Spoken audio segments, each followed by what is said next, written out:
مجھے حیرت ہوتی ہے جب لوگ اس خاتون کو بھی بے پردہ سمجھتے ہیں جس کے جسم پر برقع تو نہیں ہے لیکن جس کی آنکھیں کالی اینک سے ڈھکی ہوئی ہیں۔ حالانکہ میری رائے تو یہ ہے، سیاہ اینک بچشم آن نگارے یہ بھی ایک پردہ ہے اور بلا شبہ برقع نما نعم البدل ہے۔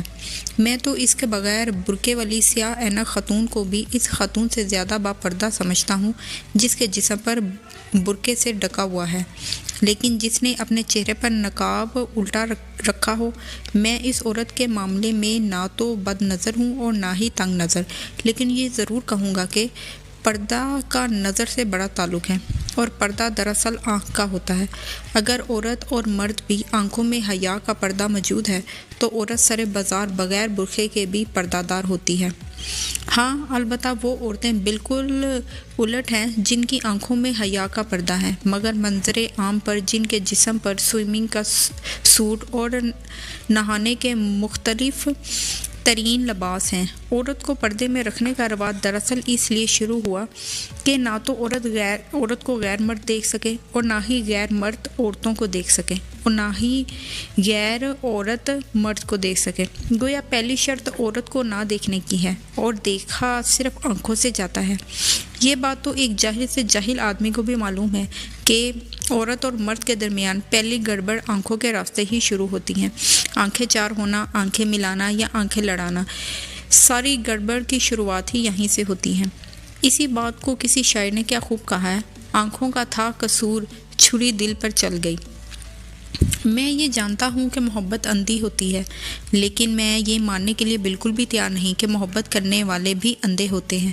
بالخصوص آج کل کے محبت کرنے والے، وہ تو محبوب یا محبوبہ کے علاوہ اس کے پس منظر کوٹھی، کار، بینک بیلنس سب کچھ دیکھ لیتے ہیں۔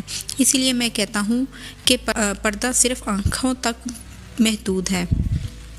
میں یہ ساری باتیں اس لیے بتا رہا ہوں کہ عورت کو پردے میں رکھنے کے بارے میں مردوں کے صدیوں پرانے سارے تجربات ناکام ہو چکے ہیں۔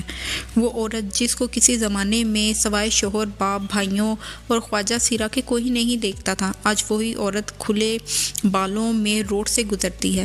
وہ عورت جو دنیا کی سب سے پہلی قیدی تھی اور جس کی چار دیواری سے آئیڈیل سے لے کے دنیا کا سب سے بڑا جیل خانہ تعمیر کرایا گیا تھا، آج عورت بالکل آزاد ہو گئی ہے۔ وہ زمانہ تو یوں سمجھیں کہ ہمیشہ کے لیے ختم ہو گیا ہے جب عورت صرف 2 بار گھر سے نکلتی تھی، ایک بار ڈولی میں سوار ہو کر باپ کے گھر سے نکلتی تھی اور دوسری بار شوہر کے گھر سے جنازے کے طور پر۔ اب تو عورت اسکول جانے کے لیے، دفتر جانے کے لیے، شاپنگ کرنے کے لیے، پارک میں جانے کے لیے، سینما جانے کے لیے باپ کے گھر سے بھی باہر نکلتی ہے اور شوہر کے گھر سے بھی باہر نکلتی ہے۔ اب جب کہ عورت بار بار گھر سے نکلنے پر مجبور ہے اور شہروں کی آبادیاں اتنی گنجان ہو گئی ہیں کہ ایک گھر کی کھسر پھسر دوسرے گھر میں آسانی سے سنائی دیتی ہے، تعلیم نسواں لازماً حیات بن گئی ہے اور تا مرد اور عورت دونوں کے ہاتھ سے ہی سجتی ہے۔ تو پھر ہمیں جذبات کی بجائے حقائق کو سامنے رکھ کر سوچنا چاہیے۔ موجودہ زمانے میں عورت کا پردہ کیا ہونا چاہیے؟ یہ تو بالکل ہی ناممکن سی بات ہے کہ آج کل ہمارے معاشرے میں جتنی بھی خواتین با پردہ ہیں، انہیں قانون کے ڈنڈے سے ہانک کر بھی چادر یا چار دیواری میں بند نہیں کیا جا سکتا۔ خبردار، جو آئندہ سے تمہارا ناخن تک کسی نے باہر دیکھا، یہ ایک ناممکن سی بات ہے۔ اس سے بھی پشیمانی کا اندازہ ہوتا ہے۔ میں عورت پر ان الزامات کو ماننے کے لیے بالکل بھی تیار نہیں ہوں۔ آنچل رخ سے چھوٹ گیا ہے، پردہ غیرت کا پھٹ گیا ہے، یہ بھی مردوں کی ایک ہیلہ بازی ہے اور بہانہ سازی ہے۔ عشق کا ذوق نہ نظارہ مفت میں بدنام ہے، حسن خود بہتاب ہے جلوہ دکھانے کے لیے۔ کیونکہ میرا یہ یقین ہے کہ عورت گھر سے اپنے حسن کے جلوے دکھانے اور اس ارادے سے ہرگز باہر نہیں نکلتی، بلکہ وہ بیچاری تو اسکول، کالج، دفتر یا سودا سلف یا دوائیاں خریدنے کے لیے باہر نکلتی ہے۔ ممکن ہے کہ چند عورتیں اس مقصد کے لیے بھی باہر نکلتی ہوں، لیکن وہ چند عورتیں کہلانے کی مستحق نہیں ہیں، کیونکہ عورت صرف ماں، بہن، بیوی، بیٹی کا نام نہیں ہے اور کوئی ماں، بہن، بیوی، بیٹی جلوہ فروش نہیں ہوتی۔ ہاں، دوسرا تانا یہ کہ آنچل رخ سے جو ہٹ گیا تو بھیا اس کے لیے ہٹا ہے کہ سڑک پر سے موٹر سائیکلیں، بسیں، ٹرین میں آ جا رہی ہیں، عورت بیچاری کی سڑک عبور کرنا، ورنہ پھر پردہ غیرت کا پھٹے پھر عورت کا سر پھٹ جاتا ہے اور ایکسیڈنٹ کا اندیشہ ہوتا ہے۔ یہ سراسر مردوں کی زیادتی ہے کہ وہ صرف عورتوں کو پردہ کرنے کے لیے کہتے ہیں، جبکہ عورت پردہ کرتی ہے یا پھر ان کی نظروں کو پل بھر میں چین نہیں آتا، نظریں دیواروں میں جمی ہوتی ہیں، کھوج جاری رہتی ہے، ان کا آنچل ہے کہ رخسار کا پہرن ہے، کچھ تو ہے جس سے ہوتی جاتی ہے چمن رنگین، اور پردے کا مذاق اڑایا جاتا ہے۔ واقعہ خوب پردہ دہی ہے، صاف جھپکتے بھی نہیں، سامنے آتے بھی نہیں، خوب پردہ ہے، چمن سے لگے بیٹھے ہیں اور اپنی نظروں کی تشگینی دور کرنے کے لیے بڑے مکارانہ انداز میں دعوے کرتے ہیں۔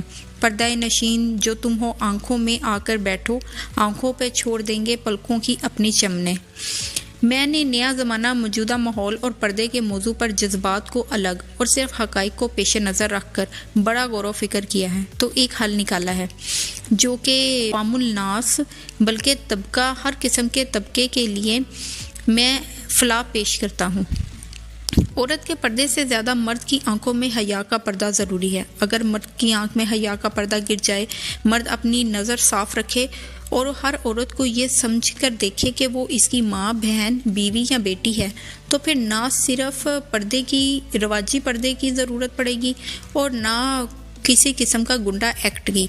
ہاں، البتہ اس کے بعد عورت کے لیے احتیاط لازم ہے اور احتیاطاً اسے اپنی آنکھوں پر کالی اینک ضرور لگانی چاہیے تاکہ ابتدائی اس کی آنکھوں سے نہ ہو، کیونکہ یہ بھی اپنی جگہ ایک مسلم حقیقت ہے کہ ادائے نازگی گھوڑی اگر نہیں سر کی تو نگاہ شوق کا ٹٹول بھی بے لگام نہیں۔